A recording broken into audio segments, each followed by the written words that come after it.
go to see For those gopis who could not go to see Krishna, intolerable separation from their beloved caused an intense agony that burned away all impious karma. By meditating upon him, they realized his embrace. An ecstasy they then felt exhausted their material piety. Although Lord Krishna is the Supreme Soul, these girls simply thought of him as their male lover and associated with him in that intimate mood. Thus their karmic bondage was nullified and they abandoned their gross material bodies. So we're going through the purport of this verse, very important verse. And it was explained how a devotee's body has two aspects. There's the transcendental body and there's the material body.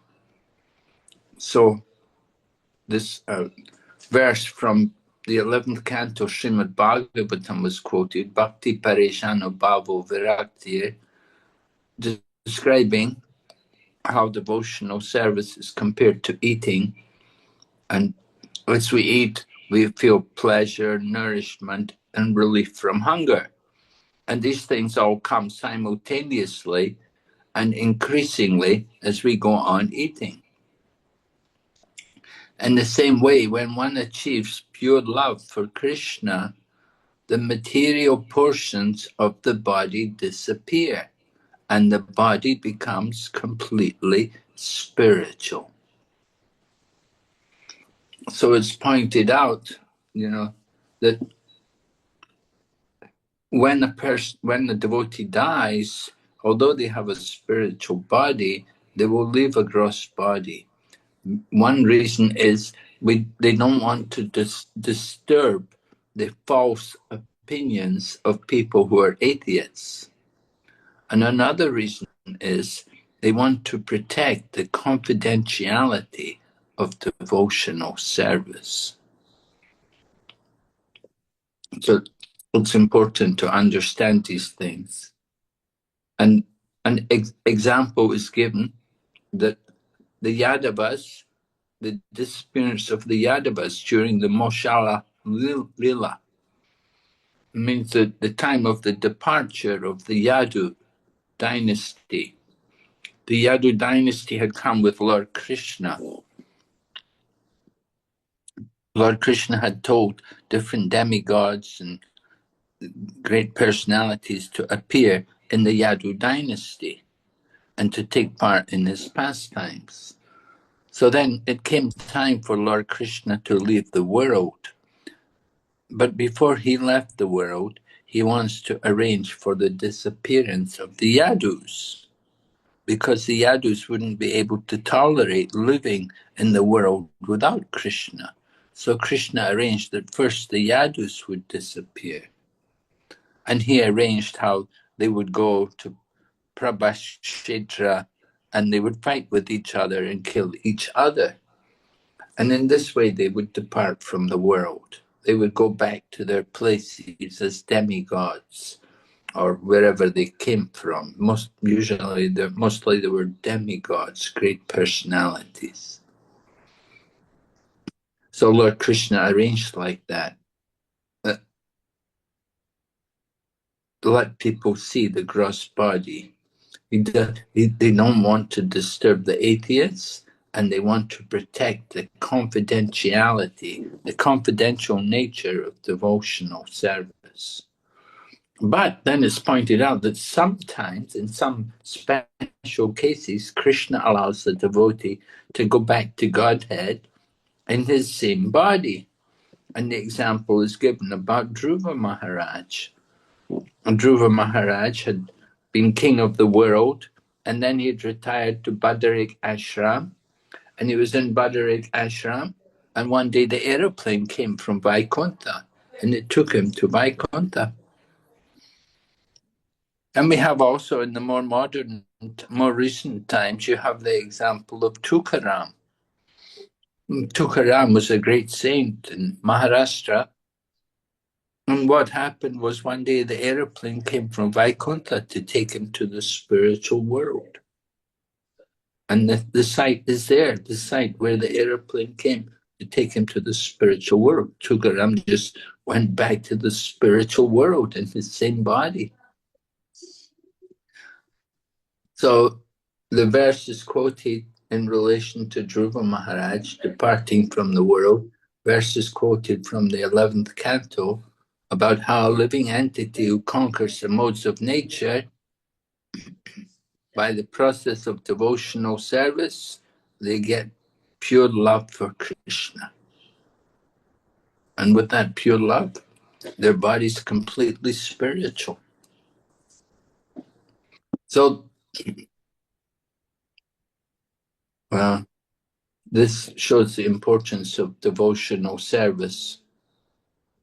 So this particular verse in the Bhagavatam is important for us to understand that certain gopis who could not go to see Lord Krishna, they had their inauspicious material bodies removed or burned up, but their auspicious spiritual bodies still remained. Their spiritual bodies became more prominent because they were always remembering, meditating on Krishna. So they got free from ignorance, and they got free from their husbands also and other relatives who were restricting them from devotional service. So it's important for us to understand that the gopis didn't die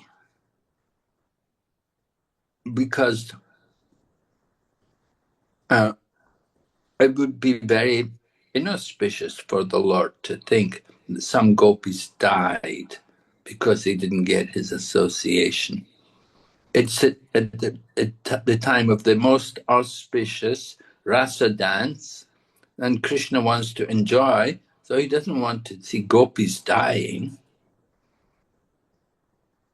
So, although those gopis wanted to give up their bodies because of the way their husbands were restricting them, they didn't actually die. But what happened? Their material body burned up and their spiritual body manifested.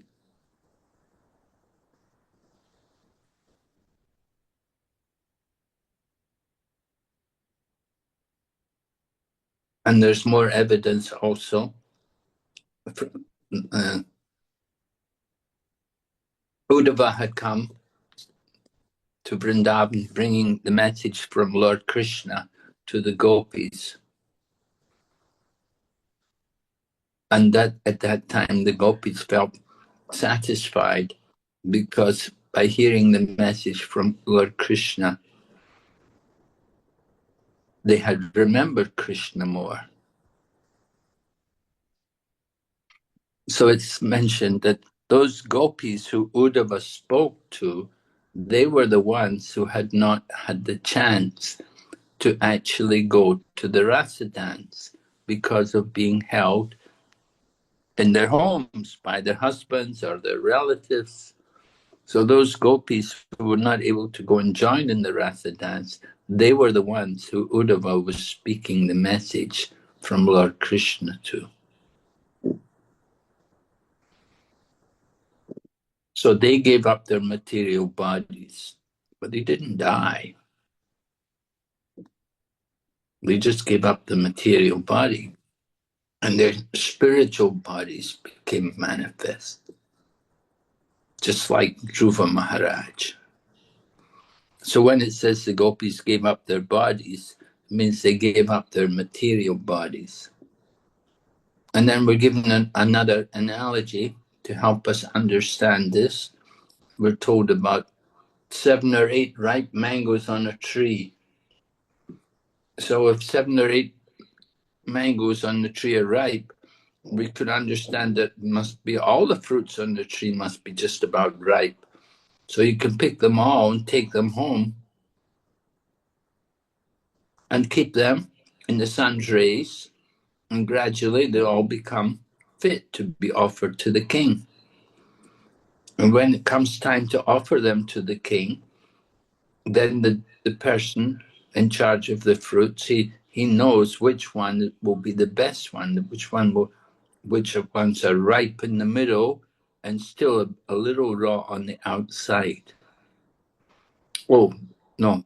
From the appearance, the servant can tell which are ripe in the middle, but still raw on the outside. So if it's still raw on the outside, they won't give that one to the king.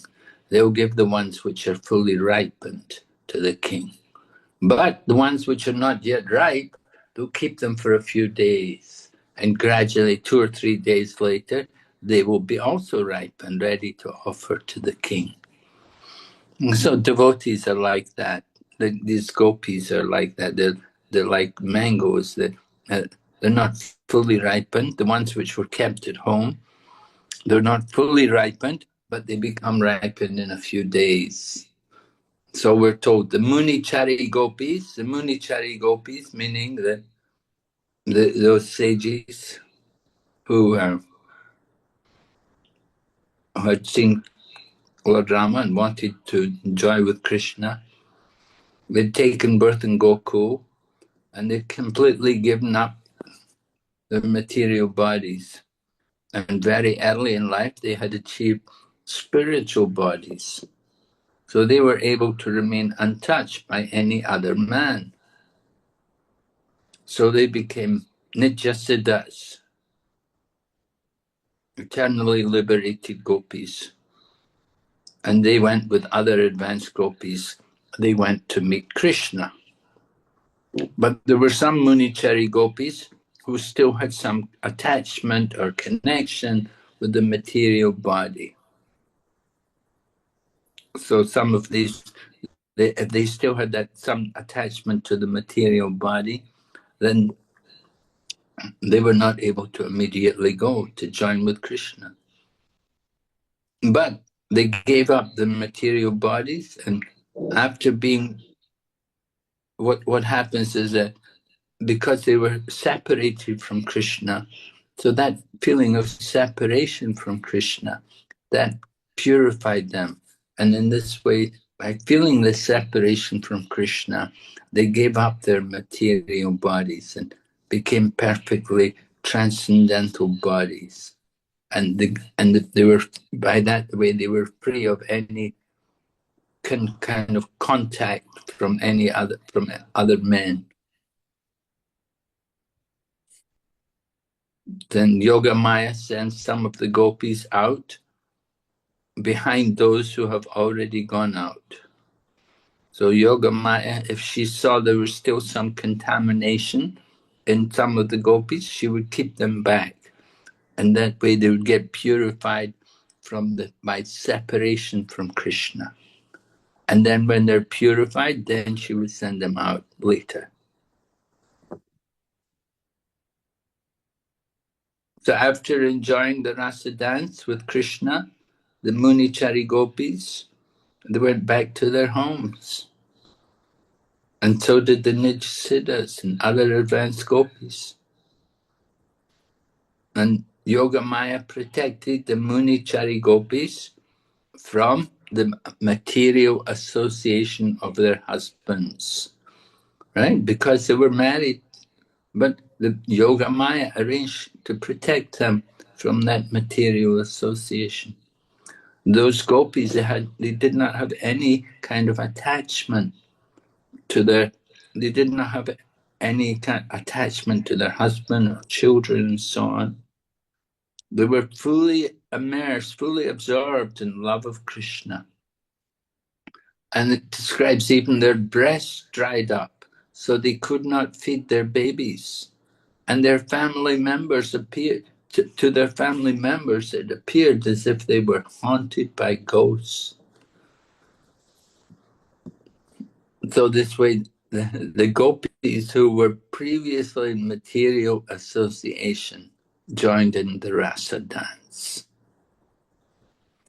And finally, we're told that some people some authorities on this matter, they say that the gopis who were kept back in their home, they didn't have children. And they say that the children which they have were the children of co-wives, or they were adopted children, or like nephews and nieces, but they didn't have any children of their own. So different explanations in different ways about these gopis who were kept back and how they had children. All right, are there any questions on this verse before we go on? Hare Krishna, Guru Maharaj. So the mood of separation, that is what purified the gopis who were still having this material attachments, and because they felt so much separation from Krishna, then Yogamaya allowed them to associate with Krishna. Yes, the feeling of separation purified them. It took away their material contamination, and their material bodies became fully spiritual. And Lord Chaitanya also, he was speaking about this mood of separation. Yes, Lord Chaitanya was feeling this separation. And he encouraged others to cultivate this.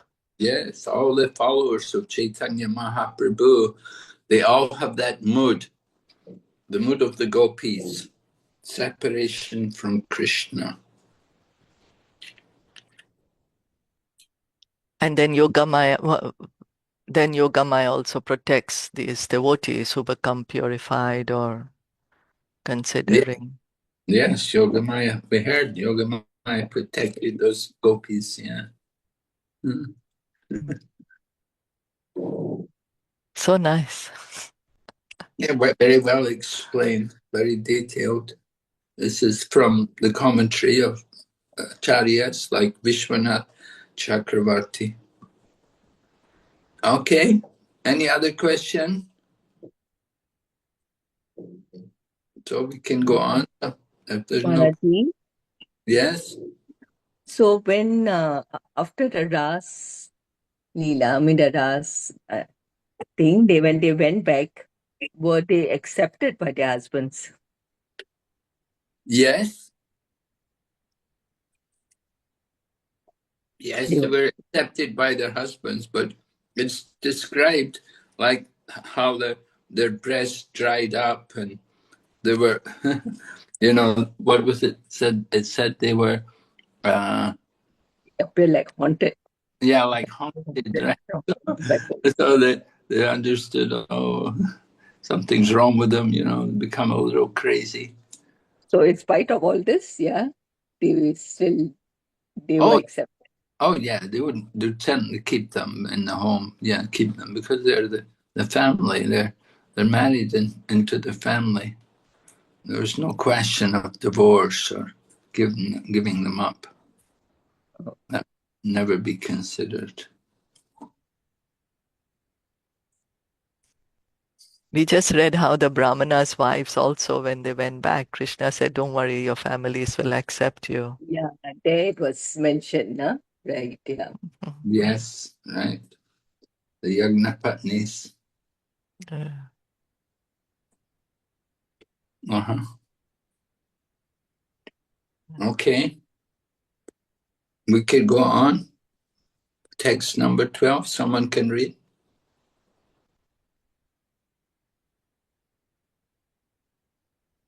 Hare Krishna. Sri Parikshit Uvacha Krishnam Vidhu Param Kantam Natu Brahmatya Mune Guna Praho Paramas Tashmam Guna Diyam Katham.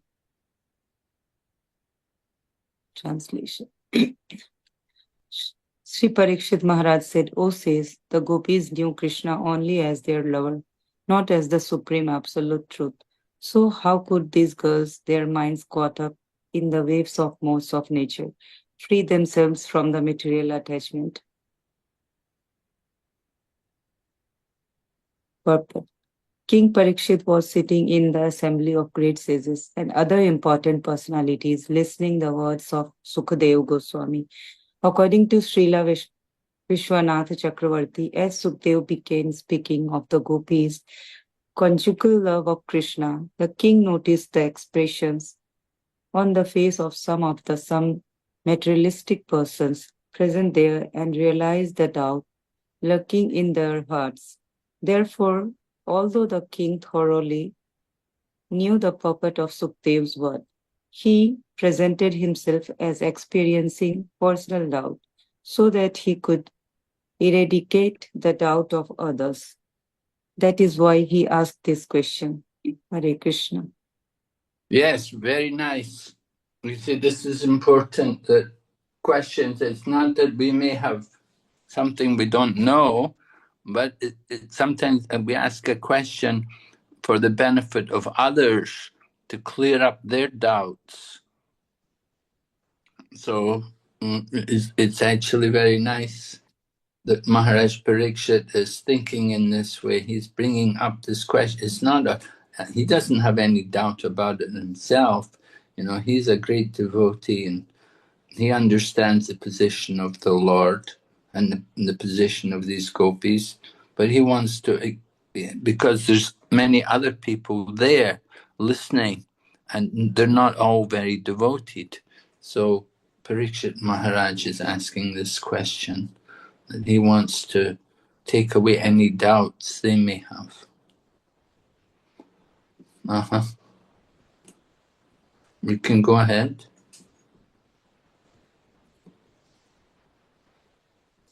Sri Shuka Uvacha Uktam Purustat Etatte Chaitya Siddhim Yatha Gataha Twishana Api Rishikesham Kim Utadokshaja Priyaha. Sukdev Goswami said, this point was explained to you previously.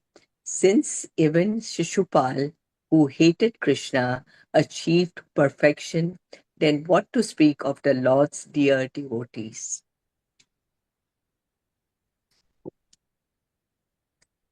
Although the spiritual nature of conditioned souls may be covered by illusion, Lord Krishna's spiritual nature is omnipotent and is never covered by any other power.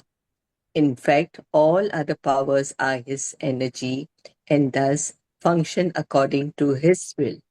The Brahma Samhita 5.44 states, Shrishti Sthiti Pralaya Sadhana Shaktir Eka Chayeva Yasya Bhuvanani Vibharti Durga Ichanur Rupam Api Yasya Cheshtate Sa. The mighty Durga, who creates, maintains, and annihilates the material worlds, is the potency of the Supreme Lord, and she moves like his shadow according to his desire. Thus, because the Lord's spiritual influence does not depend on whether someone understands him or not, the gopis' spontaneous love for Krishna guaranteed their spiritual perfection. The great Madhvacharya quotes the following relevant passages from the Skanda Puran. Krishna kamas tada gopyas tyaktva deham divam gataha samyak krishnam para brahma gyatva kalat param yayu.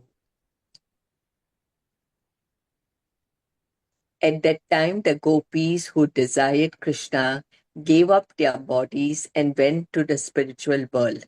Because they properly understood Krishna to be the supreme absolute truth, they transcended the influence of time. Purvam cha jnana samyuktas tatrapi prayashash tatha athasthasam param brahma gatir asinna kamataha. In their previous lives, most of the gopis were already fully endowed with transcendental knowledge.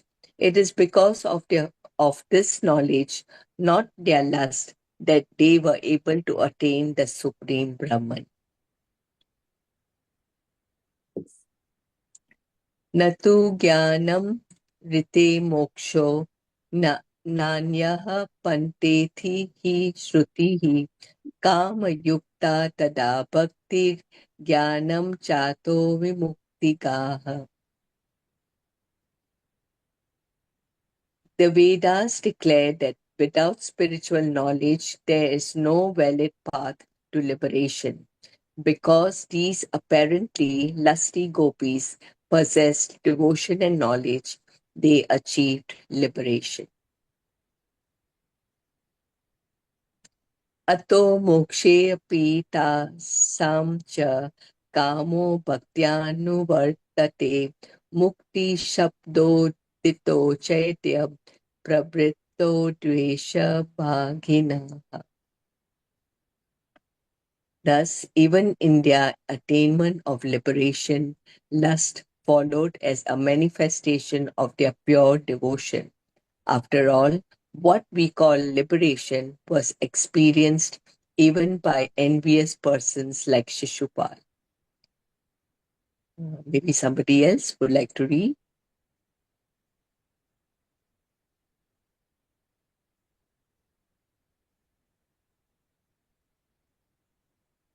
Hare Krishna.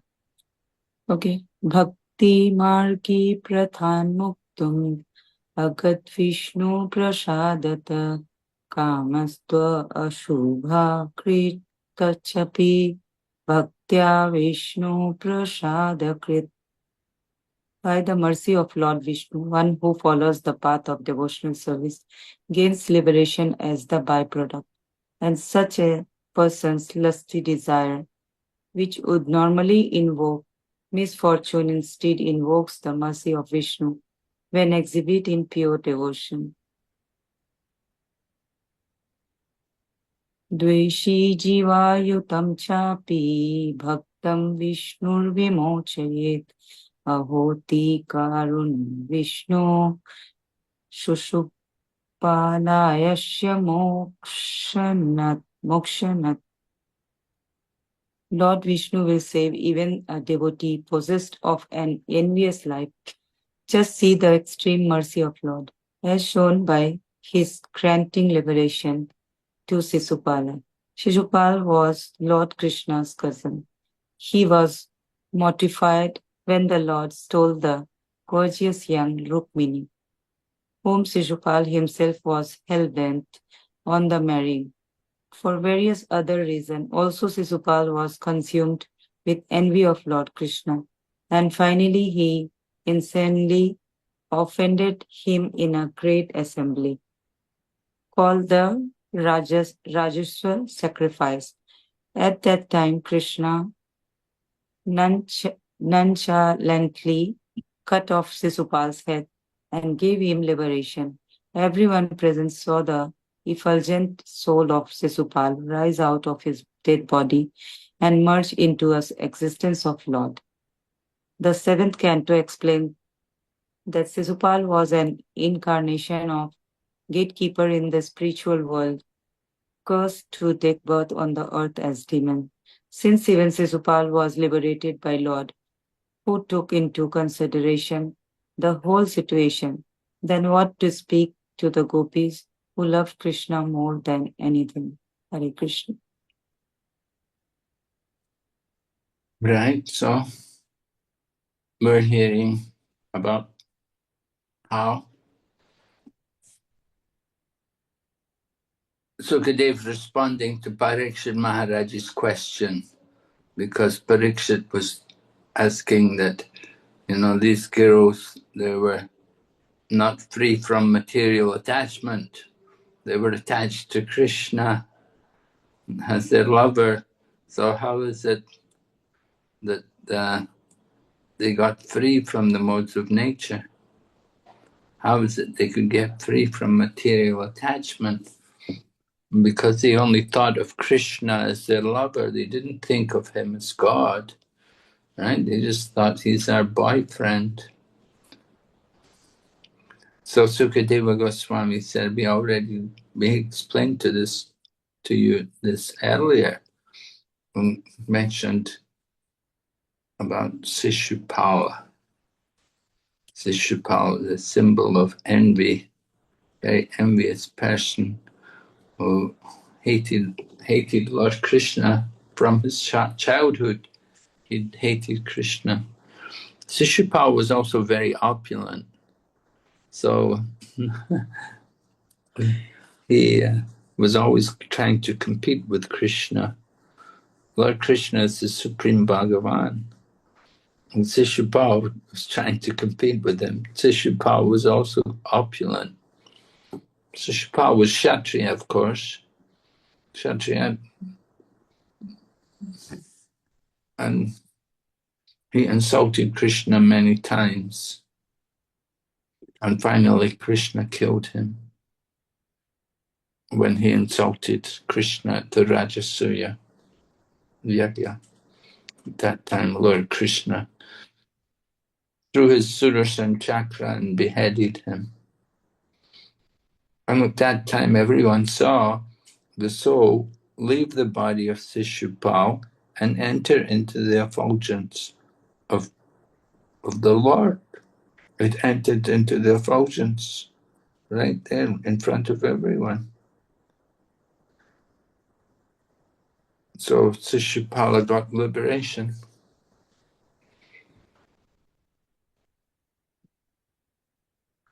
So if Sishupala, he had been so envious and so said so many nasty things, but still he got liberation. So Sukadeva Goswami said, why are you worrying about the gopis who had so much love for Krishna? And they never said anything bad about Krishna. And they only had so much love for Krishna.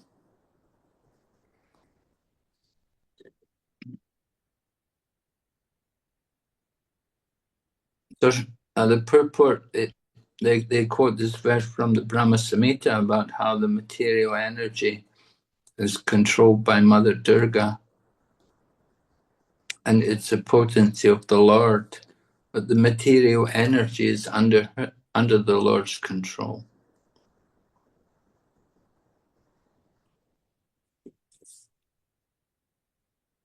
So the Lord's spiritual influence doesn't depend on whether someone understands him or not.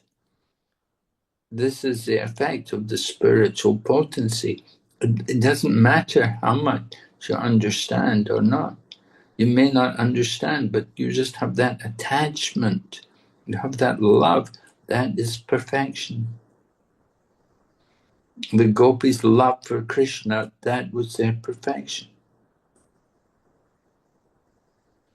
Because when we have big programs, public programs, then we do like to put on some presentation, like to speak, and show that we know something.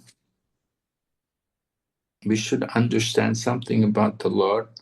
But on the higher sense, actually, of course, we say that, these gopis, they were very, very great personalities. They'd learned everything in their previous lives. And that's how they were able to become gopis. So they understood. They were not ignorant cowherd women who didn't know anything. They were very, very advanced souls. And they understood Krishna, although they were loving Krishna as their boyfriend, as their lover. So in this way, that lust of the gopis, that was the perfection of their life, because the lust was directed to Krishna.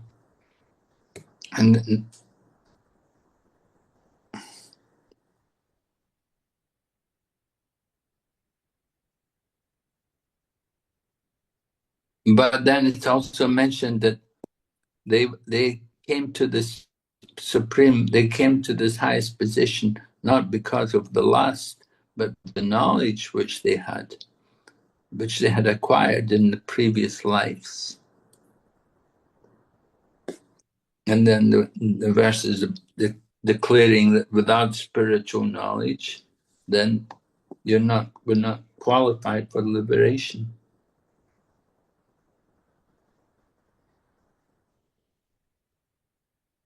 But the gopis had both devotion and knowledge, so they achieved liberation.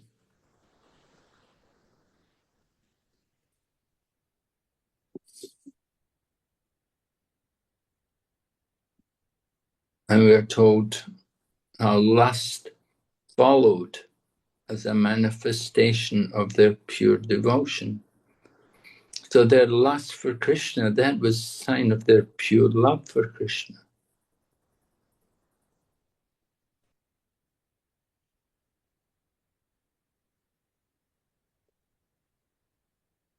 So anyone who practices the path of bhakti, liberation is automatically achieved. Liberation is a byproduct of bhakti. Just like everyone who works, they have a job, so they get some payment or they receive some benefits for their work.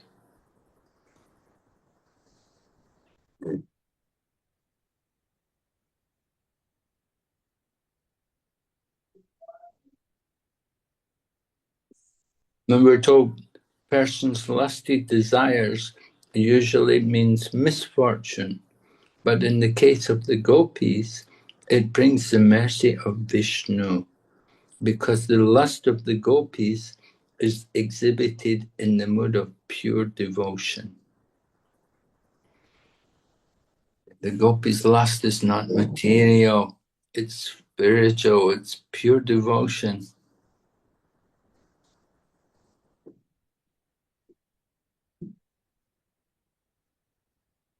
But if a devotee somehow, if he does have lust, and if he's envious of somebody else, then Lord Vishnu will help him.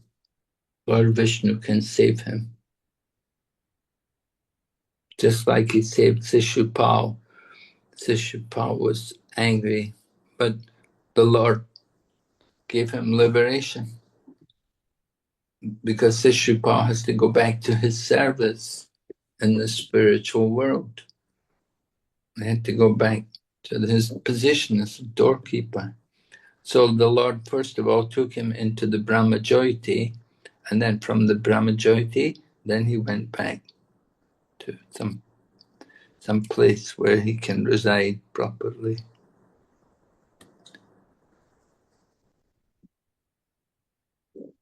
Any questions on this verse? So, Guru Maharaj, just clarification. As we heard in the earlier verse, the gopis were still there in Gokul, but now in their spiritual bodies. Um, not that they went to Golok, right? Well, for the Rasa Leela, yes, they would go in their spiritual bodies. Because here there is one of the verse which says, at that time the gopis who desired Krishna gave up their bodies and went to the spiritual world. So that's what I just got a bit confused with this. But were in this verse just now or in the previous verse? In this verse, the great Madhvacharya there, and then the Sanskrit is there, and then the explanation of the first Sanskrit verse of what Madhvacharya is saying. At that time, the gopis who desired Krishna gave up their bodies and went to the spiritual world. Yes. So, some gopis, not all. So some gopis, at that time, some gopis, their bodies became spiritual, and they remained on to attend the rasa dance, and some of them, they went to the spiritual world. Like Yes. that. We don't know exactly when they went to the spiritual. It could be after the rasa dance. It could be later, you see. Yeah, of course. Yeah. Yeah, it's just somehow connected. Yeah, true. Got it. Okay. Mm.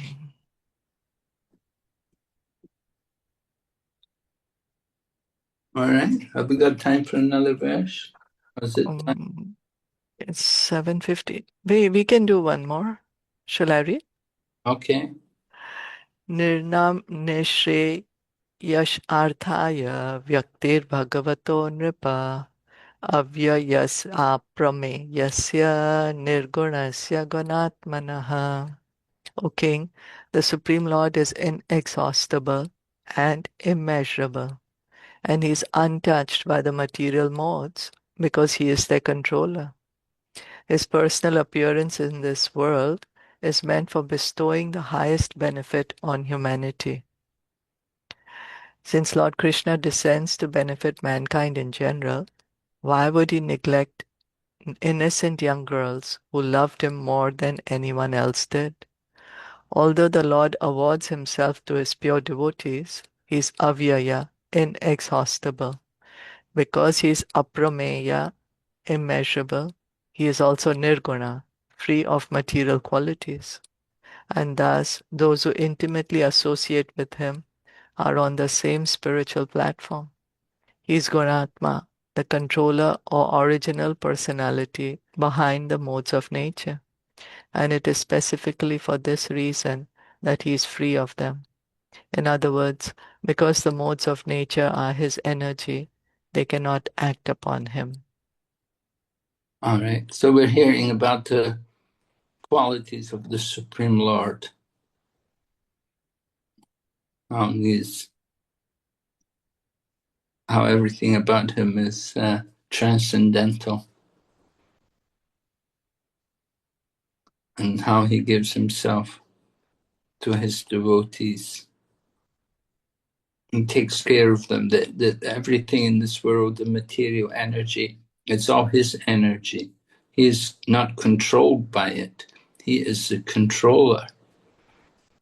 So the material energy, we heard previous verse, said material energy is like a shadow under his control. So this is the position of the Lord, that everything is under his direction, and he's not controlled by it. All right?